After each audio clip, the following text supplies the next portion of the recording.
It is always such a pleasure and an honor to have Bishop Dr. William J. Barber II, the president of Repairers of the Breach, the co-chair of the Poor People's Campaign, the architect of Moral Mondays, the founding director and professor of the Center for Public Theology and Public Policy at Yale Divinity School, and the author of a new book, White Poverty, How Exposing Myths About Race and Class Can Reconstruct American Democracy. Reverend Bishop Dr. William J. Barber II. Dr. Barber, welcome to the program. You've got an event coming up here on June 29th in Washington, D.C. Tell us about it. Well, we do. And first of all, let me just thank you, Tom, and say that we're going to make that book you just had on required reading. It must be. And that's one of the reasons, another reason we are having a mass poor people's, low-wage workers assembly at Marmont in Washington to the polls. We've got 32 anchor organizations and 42 coordinating committees from states representing over 60 million constituents. We're going to be massive online and in person there, because what we're saying is in this election season, poor and low-wage people are the swing vote. They're the most massive potential swing vote in the country. So Linda Lake and many others have talked about this. If you pull away the 57 million poor low-wage voters in the last election, many quote-unquote progressive candidates do not win. There are 30 million poor and low-wage voters that are infrequent voters. In battleground states where the margin of victory is within 3%, poor low-wage voters make up over 40% of the electorate, as high as 45%. There's not a state in the country where 25% of poor low-wage voters organize themselves not around party but around an agenda and judge the party based on agenda, that they could not determine the outcome of elections in that state. This is the most massive potential swing vote in the country. And what we're saying is time to be a resurrection, not an insurrection. It's time to go on the offense. It's time to make people hear the voices of poor and low-wage people in this country. And lastly, because 800 poor and low-wage people are dying every day unnecessarily, 295,000 a year, from policy violence that does not have to exist in this country. Yeah, I totally get it. And I think it's, well, first of all, about the event that you've got on the 29th, do people need to register? Should they just show up? Where is it going to be? I get the goals. You just laid them out. What they go is go to www.poorpeoplescampaign.org, or they can go to www.breach repairs if they want to give something to help us. Breach Repairs is holding a mobilization. They can do it online. If they want to mobilize, they go to Poor People's Campaign, sign up, register their buses. You know, Tom, in this new book, White Poverty, one of the things it says is we have to destroy these myths that have kept black and white people and others from mobilizing together, because this is the group that the oligarchs of the country fear the most, because they know if the masses of black, poor, and low-wage people, which is 26 million people, 60% of black people, and the masses of poor and low-wage white people, which is 66 million people, or 30% of our white brothers and sisters, unite with indigenous, Asian, and Latino people in this country and vote their strength, 87 million potential votes, then we don't really know what is a battleground state or red state or blue state, because we've never had the full participation. So one of the things we're doing, Tom, is this is not just an assembly. We're doing this to lift up 17 agenda items and saying to politicians, if you want these votes, you need to say what you're going to do if you're given this power on living wages, on ending poverty, the fourth leading cause of death, on health care, on education, on women's right to choose, and so forth and so on. 17 points. You'll find that on the agenda. But we are also mobilizing 7,000 peers that are going to touch 15 million poor and low-wage infrequent voters between now and October with the kind of information that can mobilize them, because the number one reason poor low-wage voters aren't voting, based on a study we did with Columbia University, is nobody talks to them. The ads don't talk to them. The debates don't talk to them. The radio ads don't talk to them that the politicians are doing.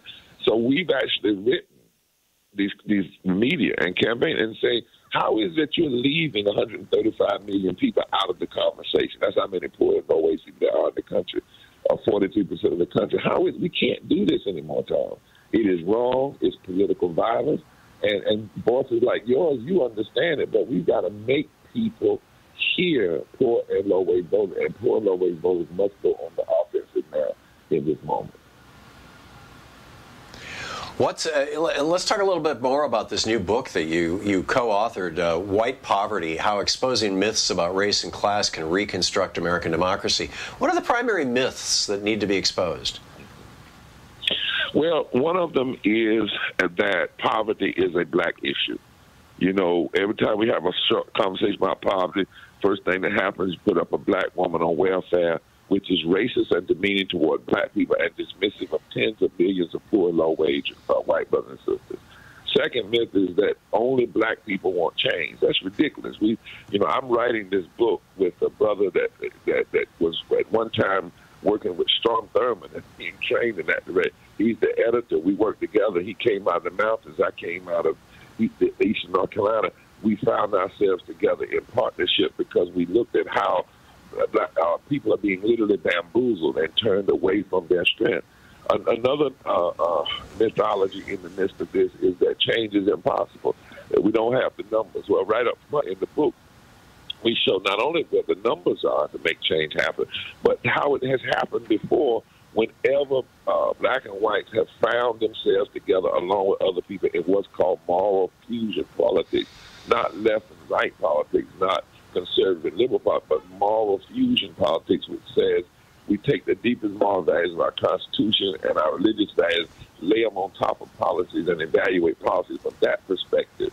And whenever that has happened, we had in the 1800s after slavery, the Reconstruction movement, or in the 1960s, the Civil Rights movement. And we need a third Reconstruction today that brings these groups together. The book does not say, Tom, the last thing is that, that we have to have this race critique. What we're saying is not, we don't dismiss racism.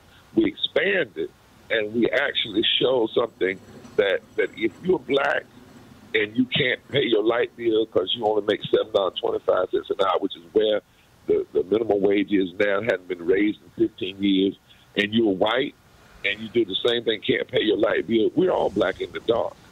If your children can't eat because you don't make enough money to feed them, they don't growl. Their stomachs don't growl left. They don't growl right. They don't growl conservative. They don't growl liberal.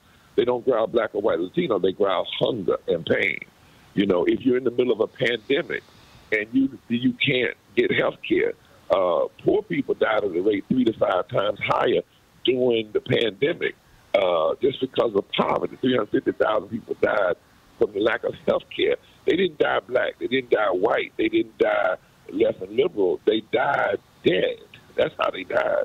So we tell these stories in the book to connect it to how we must unpack this mythology and bring it together. And lastly, we show how the mythologies were deliberately created to keep this massive coalition from coming together to shift and shape public policy and the economic architecture of our culture.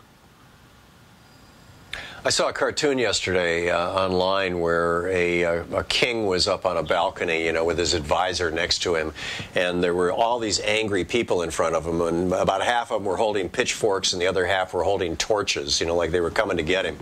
And the advisor whispered to the king, he said, you don't have to go to battle with these guys, just tell the guys with the pitchforks that the guys with the torches want to steal their pitchforks. And it's exactly what this is exactly the strategy that conservatives have been running in the United States since the failure of Reconstruction in the 1870s, which is telling white people, black people want their jobs or their wives or whatever it may be. And now it's, extended to, Hispanic people want your job. And of course, in the 1880s, it was Chinese people want your job.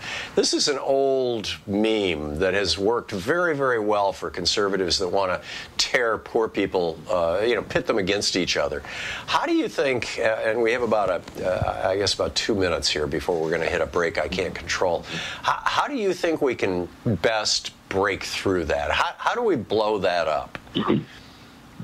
Well, Well, in the book, we talk about you have to go into the communities, bring people together. You have to bring Appalachia and the Delta together, which we're doing in the campaign, which we've been doing. I've been doing for years. You've got to go into East Kentucky and show people how they're being played against one another. You know, and we like to say it's not just conservative and liberal. It's the extremist oligarchs that want to hold on to this greed, but they can't do it if poor and low-wage people maximize their power. We saw a maximization of this power in Kentucky, which is how Bashir won in Kentucky, and how he changed the way he campaigned. And what we're saying to these folk in the political sphere, you ignore poor and low-wage people, 30 million infrequent voters, at your own political suicide. It makes no sense that any candidate running for office is not sitting down with poor, low-wage people of every race, creed, and color, some of the most moral people in this country, and talking to them, putting them in their political ads, saying what they're going to do, not just what they've done, but what they will do if they have the reins of power.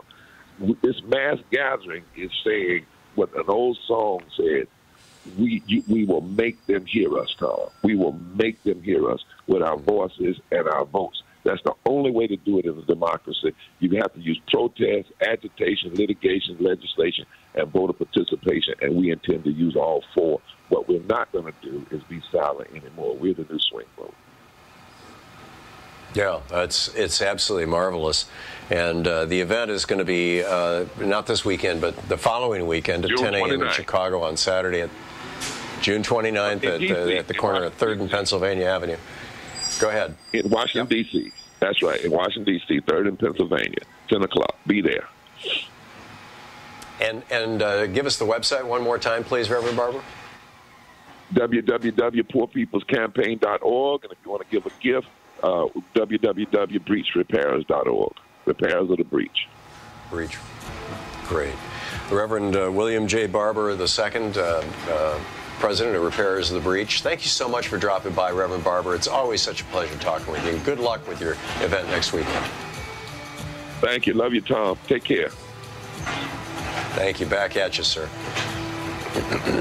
It's 18 minutes past the hour. We'll be right back. Stay tuned.